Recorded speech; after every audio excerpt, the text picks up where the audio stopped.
বন্ধুরা, হাসি খুশি রান্নাতে আপনাদের সবাইকে স্বাগত। আজকে আমি আপনাদেরকে ডিমের লাল ঝোল বানিয়ে দেখাবো। পুরো ভিডিওটা আপনারা প্রথম থেকে শেষ অবধি দেখবেন। আর ভিডিওটা যদি ভালো লাগে অবশ্যই চ্যানেলটিকে সাবস্ক্রাইব করে দেবেন আর ভিডিওটাকে লাইক করে দেবেন। তাহলে চলুন কিভাবে আমি ডিমের লাল ঝোলটা বানাচ্ছি আপনাদেরকে দেখাই। আমি কড়াতে দিয়ে দেবো 2 চামচ মতো সর্ষের তেল। তেলটাকে আমি ভালো করে গরম করে নেব। আমি সেদ্ধ করে রেখেছিলাম, এবার আমি একটা একটা করে ডিম তেলের মধ্যে দিয়ে দেবো।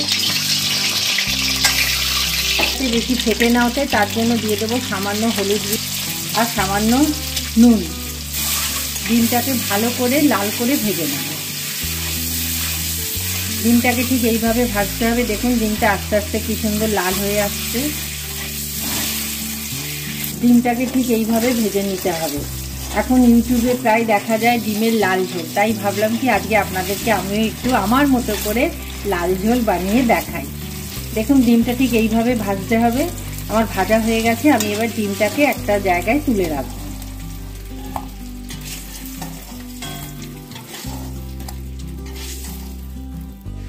কড়াতে আর একটু সামান্য তেল দিয়ে দিলাম। একটা পেঁয়াজ আমি কুচিয়ে রেখেছিলাম, এবার আমি পেঁয়াজটা দিয়ে দেবো। পেঁয়াজটাকে আমি ভালোভাবে নাড়িয়ে নেব। দেখুন পেঁয়াজটা প্রায় লাল হয়ে এসছে। পেঁয়াজটাকে কিন্তু ঠিক এইভাবে লাল করেই ভাজতে হবে। একটু বেশি লাল হওয়ার জন্য একটু সামান্য চিনি দিয়ে দেবেন। দেখবেন পেঁয়াজটা আরো ভালো লাল হয়ে গেছে। তেল আমি অ্যাড করে দিলাম। তেলটা আমার একটু কম মনে হচ্ছিল, আপনারা আপনাদের মতো তেল দেবেন।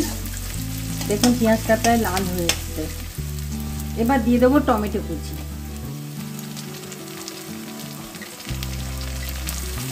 টমেটোটা দিলে ঝোলটা দেখবেন আরো লাল হয়ে ওঠে।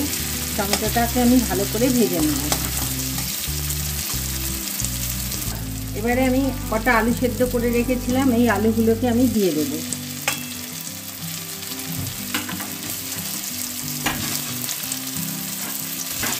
আলুগুলোকে আমি ভালো করে ভেজে নেব। আলুর সঙ্গে টমেটোটাও ভাজা হয়ে যাচ্ছে। দেখুন একটা কি সুন্দর লাল রঙের কালার ছাড়বে। দেখুন আলুগুলো আমার ভাজা হয়ে গেছে। এরপর আমি দেবো 1 চামচ মতো রসুন বাটা আর দেবো 1 চামচ আদা বাটা দিয়ে আমি ভালো করে এটাকে ভেজে নেব, যাতে রসুনের গন্ধ বা আদার গন্ধটা বেশি না ছাড়ে। এটা দেখুন আমার ভাজা ভাজা হয়ে গেছে আদা রসুনটা। আমি সামান্য জল অ্যাড করে দেবো, যাতে মশলাটা পুড়ে না যায়। আর দেবো হলুদ গুঁড়ো, লঙ্কা গুঁড়ো। আগে আমি ডিম ভাজার সময় নুন দিয়েছিলাম, ওই জন্য এখন সামান্য নুন দেবো। আপনাদের স্বাদ মতো নুন দেবেন। আর দেবো চিনি। ডিমের কারি একটু মিষ্টি মিষ্টি ভালো লাগে, ওই জন্য আমি একটু চিনি অ্যাড করলাম।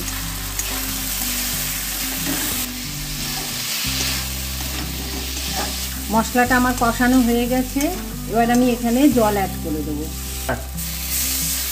আপনারা এখানে গরম জলই ইউজ করতে পারেন, আমি রুম টেম্পারেচারে জলটাই অ্যাড করলাম। এবার আমি ঝোলটাকে ফুটতে দেব।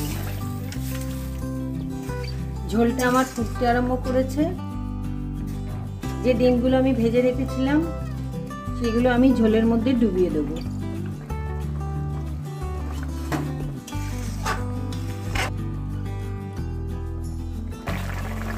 ঝোলটা আমার ফুটতে আরম্ভ করেছে। আমি সামান্য গরম মশলা এর মধ্যে দিয়ে দেব।